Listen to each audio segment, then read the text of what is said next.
আমাৰ ছাত্ৰছাত্ৰীৰ হাতে লেখা আলোচনী তথা ক্ৰিয়াকলাপৰ এখন প্ৰদৰ্শনীও ইয়াত অনুষ্ঠিত কৰা হৈছে। গতিকে সমূহ ছাত্ৰ ছাত্ৰীৰ অন্তৰত লুকাই কাৰ্যকলাপখিনি আমি ইতিমধ্যে আপোনালোকে গম পাইছে, ইতিমধ্যে বেগত আদি বিচনী আৰু সেইখিনিৰ দ্বাৰা আমি ছাত্ৰ ছাত্ৰীৰ প্ৰতিভাখিনি আমি উলিয়াই নিব চেষ্টা কৰিছো। অকল সৰস্বতী দেৱীক পূজা কৰি থাকিলে নহ'ব, তাৰ ভিতৰত লুকাই থকা ছাত্ৰ ছাত্ৰীৰ প্ৰতিভাখিনি আমি ইয়াৰ জৰিয়তে আমি উলিয়াই নিবলৈ চেষ্টা কৰিব লাগিব। সেই উদ্দেশ্যে আমি ছাত্ৰ ছাত্ৰীৰ হাতে লিখা আলোচনী বা ছাত্ৰ ছাত্ৰীৰ পৰা বিভিন্ন কাৰ্যসূচীসমূহ ক্ৰিয়াকলাপসমূহ আমি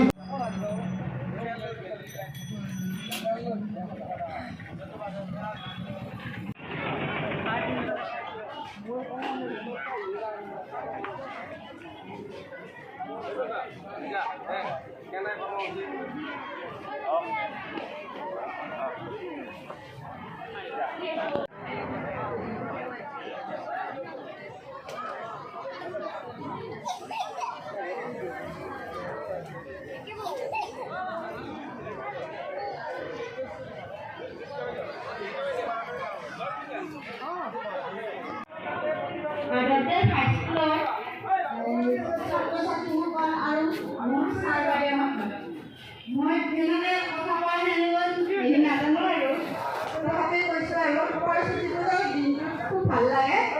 আৰু ইয়াতে আহি আমি যিহেতু নতুনকৈ উপস্থিত আছে আমাৰ প্ৰাক্তন শ্ৰদ্ধাৰ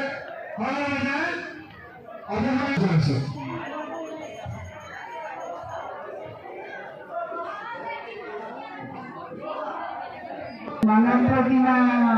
প্ৰতিষ্ঠা কৰিছে। এই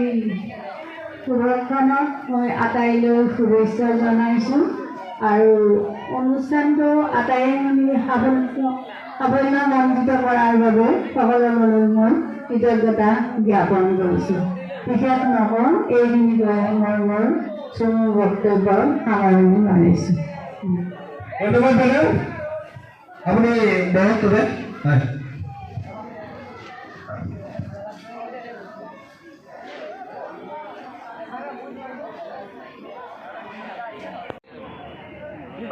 অক্ষুণ্ণ ৰাখিছো।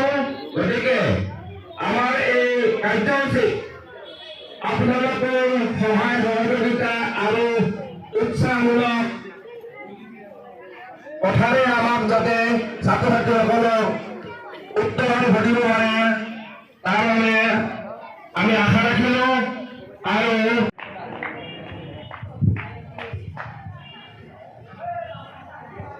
আমাৰ এইবাৰৰ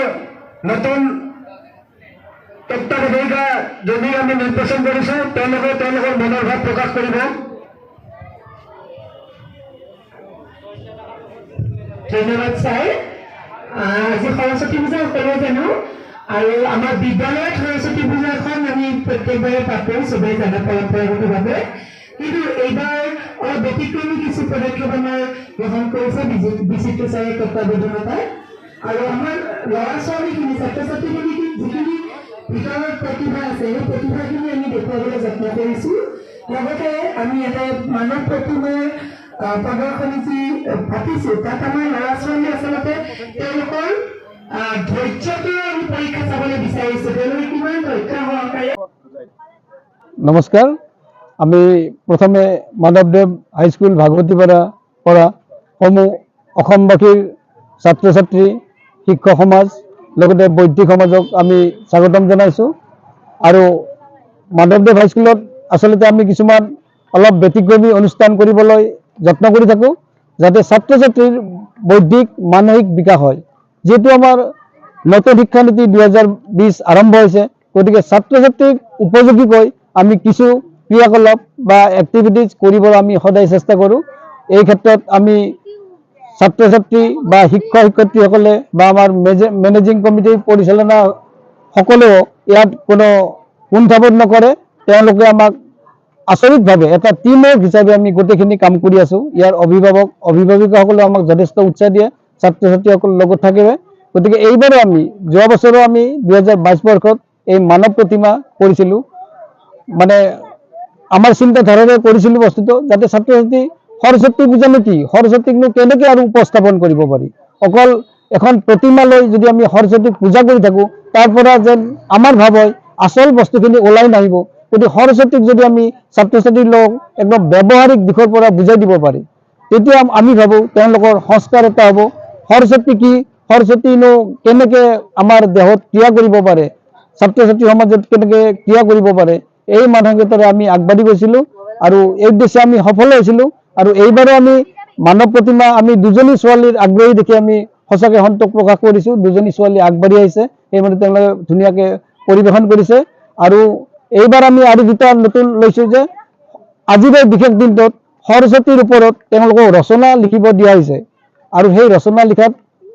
তেওঁলোকে অংশগ্ৰহণ কৰিছে বহুত উৎসাহ দেখি পাইছোঁ তেওঁলোকক প্ৰথম দ্বিতীয় আমি পুৰস্কাৰ ঘোষণা কৰিম আৰু সেই পুৰস্কাৰটো আমি বিচিত্ৰ কুমাৰ ন্যাসৰ পলাশবাৰীৰ পৰা দিবলৈ চেষ্টা কৰিম আৰু তেওঁলোকৰ মাজত ছবি অঁকা সৰস্বতীৰ চিত্ৰাংকন প্ৰতিযোগিতা আৰম্ভ হৈছে তাতো বিভিন্ন প্ৰতিযোগীয়ে অংশগ্ৰহণ কৰি আমাক উৎসাহিত কৰিছে আৰু তাৰো আমি প্ৰথম দ্বিতীয় পুৰস্কাৰ আমি ঘোষণা কৰিম গতিকে এনেকুৱা ধৰণে আমাৰ বিদ্যালয়ৰ প্ৰধান শিক্ষক আছে তেখেতে আমাক যথেষ্ট উৎসাহিত কৰে পৰিচালনা সমিতিৰ সভাপতি আছে লগতে আমাৰ এইবাৰ নতুন তত্ত্বাৱধায়িকা জ্যোতিকা ডেকা আছে তেওঁলোকে তেওঁলোকৰ মনৰ ভাৱ ক'ব গতিকে আমি এনেকুৱা সমূহীয়াকৈ এটা টিম ৱৰ্ক হিচাপে কাম কৰি মাধৱদেৱ হাইস্কুলক অসমৰ এখন আগশাৰীৰ শিক্ষানুষ্ঠানত নিবলৈ যথেষ্ট চেষ্টা কৰি আছোঁ ধন্যবাদ বিদ্যালয়খন যেনেকৈ সজাই পৰাই তোলা হৈছে দেখা যায় যে যিখিনি ধৰক আৰ্টিফিচিয়েল দোকানৰ পৰা অনা সামগ্ৰীৰ পৰিৱৰ্তে আপোনালোকে নিজে কিছুমান বস্তু প্ৰস্তুত কৰি পেলাই বিদ্যালয়খন সজাইছে হয় ইয়াৰ বিষয়ে অকণমান হয় আমি সদায় সেইটোৱে চাওঁ যিহেতু আমি আমাৰ এই অঞ্চলটো বিশেষকৈ আমাৰ ছাত্ৰ ছাত্ৰী মানে অৰ্থনৈতিকভাৱে বহুতে দুৰ্বল তথাপি আমি যথেষ্ট সহায় কৰি আছোঁ যাতে তেওঁলোকে পেলনীয়া বস্তুৰ পৰা মানে তেওঁলোকৰ ব্যৱহাৰ হোৱা বা তেওঁলোকে কিবা এটা প্ৰদান কৰিব পাৰে কিবা এটা বনাব পাৰে সেইটোত আমি গুৰুত্ব দিওঁ আৰু কিছু আমি কাগজ যোগান নধৰা নাই দোকানৰ পৰা আনিব লাগিব কিছুমান সেইবিলাক আমি যোগান ধৰোঁ আৰু তেওঁলোকৰ সেই প্ৰতিভাখিনি আমি যাতে সেইবিলাকৰ জৰিয়তে ওলাই আহে আমি সেইটোত গুৰুত্ব দি আছোঁ আৰু তেওঁলোকে যথেষ্ট উৎসাহেৰে আমাক কাম কৰি দেখাই আছে তেওঁলোকে আমি বেছি সময় নলওঁ আমি দীঘলীয়া বেছি নকৰোঁ কিন্তু যিহেতুকে সুযোগ এটা পাইছোঁ সেই সুযোগৰ সদব্যৱহাৰ এটা কৰোঁ বুলি ভাবিলোঁ কেইদিনমান আগতে দেখা পোৱা গৈছিলে যে আপোনালোকে ধানৰ খেতি কৰিছিলে বিদ্যালয়তে কিহৰ বাবে কৰিলে আৰু সেই খেতিখন আচলতে ফলপ্ৰসূ হ'ল নে নহ'ল আপোনালোকে বিচৰা ধৰণে ছাকচেছ পালে নে নাই হয় নমস্কাৰ আমি দুটা কথা আছিল আমাৰ তাতে আচলতে আমাৰ এই স্কুলখন যেতিয়া 5-6 মাহ পানীৰে আৱৰি থাকিব এটা পৰ্যায় পালে আমি বিদ্যালয় পৰিচালনাৰ সমিতিৰ লগত আলোচনা কৰি আমাৰ হেড ছাৰ আমি আলোচনা কৰি শিক্ষক শিক্ষয়িত্ৰীখিনি আলোচনা কৰি আমি ভাবিলোঁ কি এটা ইন'ভেটিভ কাম হওক যে আমাৰ বিদ্যালয়ত ধান খেতি আমি কৰি দিম যিহেতু পানীখিনি নাযাব পানীখিনি থাকিলে দুৰ্গন্ধ সৃষ্টি হ'ব পৰিৱেশটো বেয়া লগা হ'ব আৰু ইতিমধ্যে আমাৰ বিদ্যালয় চলি থাকিব লাগিব গতিকে সেইটো ধাৰণা আগত ৰাখি আমি কৰিলোঁ ধান খেতি নে কি ল'ৰা ছোৱালী ধান কেনেকৈ হয় সেই ব্যৱহাৰিকটো মানে ইয়াত দেখি পেলাই শিকক বুজক ধান খেতি কেনেকৈ হয় চাউল ক'ৰ পৰা আহে গতিকে এই এটা প্ৰচেষ্টা আমি হাতত লৈছিলোঁ আৰু ঈশ্বৰৰ কৃপাত আমি পাইছিলোঁ এইবাৰ মানে বানপানীয়ে নষ্ট কৰিছে খেতিখন যদি অলপ দৌৰা দৌৰি হৈছে 6-7 মোন ধান পাইছিলোঁ আমি ধুনীয়াকৈ গতিকে ছাত্ৰ ছাত্ৰী উৎসাহিত আছে আৰু সেই নৰাখিনিৰে আমি তেওঁলোকৰ দ্বাৰা এটা মেজি বনাইছোঁ মেজি জ্বলাই আমি মাঘৰ বিহুত এইটো জ্বলাইছোঁ গতিকে এই কথাটোৱে তেওঁলোকে এটা শিকিছে মেজি বহুকেইটা কাম হৈ গ'ল কাম হৈছে লগতে আপোনালোকৰ নিজৰ বিদ্যালয়ৰ সৰস্বতী পূজাত মানে নিজৰ এতিয়া চাউলৰ ভাত খাব হয় হয় সেইটোৱে আমি আলোচনা কৰিছোঁ চাউলখিনি এনেকৈ থৈ দিছিলোঁ আমি স্কুলৰ উন্নয়নৰ কেনেকুৱা পদক্ষেপ ল'ম বুলি আমিতো ক'লোৱে মই আমাৰ হেড ছাৰো আছে এই বিষয়ে ছাৰে অলপ কৈ দিব